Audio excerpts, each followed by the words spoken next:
सुदूर गांव में एक पुराना हवेली था जो अब वीरान पड़ा था। कहते थे कि उस हवेली में एक लड़की की आत्मा भटकती थी। गांव वाले उसे प्यास की रानी कहते थे। वह आत्मा किसी पुरुष को देखकर उसकी ओर खींची चली जाती थी। उसकी प्यास एक अजीब और डरावनी थी। रानी नाम की लड़की कभी उस हवेली में रहती थी। वह बेहद खूबसूरत थी और गांव के कई लड़के उसकी सुंदरता के दीवाने थे। लेकिन रानी का दिल किसी के लिए नहीं धड़कता था।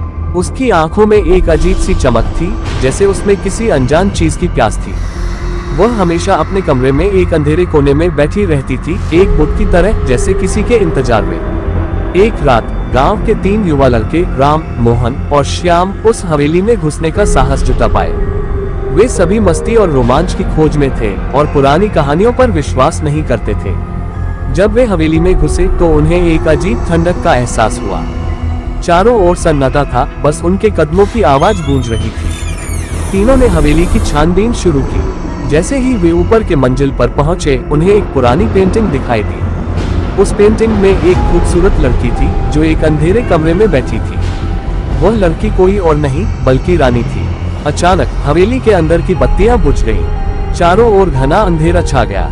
राम ने अपने फोन की टॉर्च जलाई और जब उसने उसे रानी की पेंटिंग की ओर किया तो उसके चेहरे पर एक अजीब सी मुस्कान दिखी। राम, मोहन और श्याम घबरा गए। वे पीछे हटने लगे, लेकिन तभी उन्होंने एक कोमल आवाज सुनी, तुम मेरे पास आए हो। वह आवाज रानी की थी। वे हड़बड़ाहट में मुड़कर भागने लगे, लेकिन तभी रानी की आत्मा उनके सामने प्रकट हो गई। वह उसी अंधेरे कोने में खड़ी थी जहां उसने अपनी जिंदगी के आखिरी पल बिताए थे। उसकी आंखें एक गहरे काले रंग की थीं, जिसमें केवल अंधेरा था। उसने अपनी आंखों से राम की ओर देखा और उसकी ओर बढ़ने लगी। उसकी आंखों में एक अजीब सा आकर्षण था, जिससे राम खुद को बचा नहीं सका। राम ने अपने दोस्तों को पीछे छोड़कर रानी की ओर कदम बढ़ाए। उसकी आंखों में एक अजीब सा जुनून था। रानी ने राम के करीब आकर उसका हाथ पकड़ लिया और उसे अंधेरे की ओर खींच लिया। मोहन और श्याम ने उसे रोकने की कोशिश की, लेकिन राम ने उनकी बात नहीं मानी। उसने रानी के साथ हवेली के उस अंधेरे कोने में चले गए, जहां से कोई भी वापस नहीं आया। कुछ क्षण बाद मोहन और श्याम ने एक दर्दनाक चीख सुनी। उन्होंने देखा कि राम रानी के साथ गायब हो चुका था। वे डर के मारे भागने लगे। हवेली से बाहर निकलते ही उन्होंने देखा कि वह हवेली पहले की तरह वीरान और सन्नाटे में डूबी थी।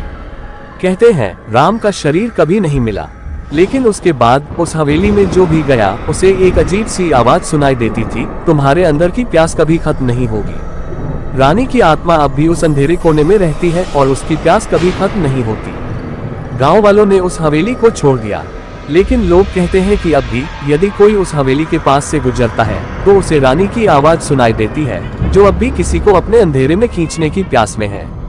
उसकी प्यास कभी खत्म नहीं होती और वह हर बार किसी नए शिकार की तलाश में रहती है। ये कहानी हमें याद दिलाती है कि कुछ प्यासें ऐसी होती हैं जो कभी बुझती नहीं, और कभी कभी वे प्यासें हमारी आत्मा को अंधेरे में खींच लेती हैं।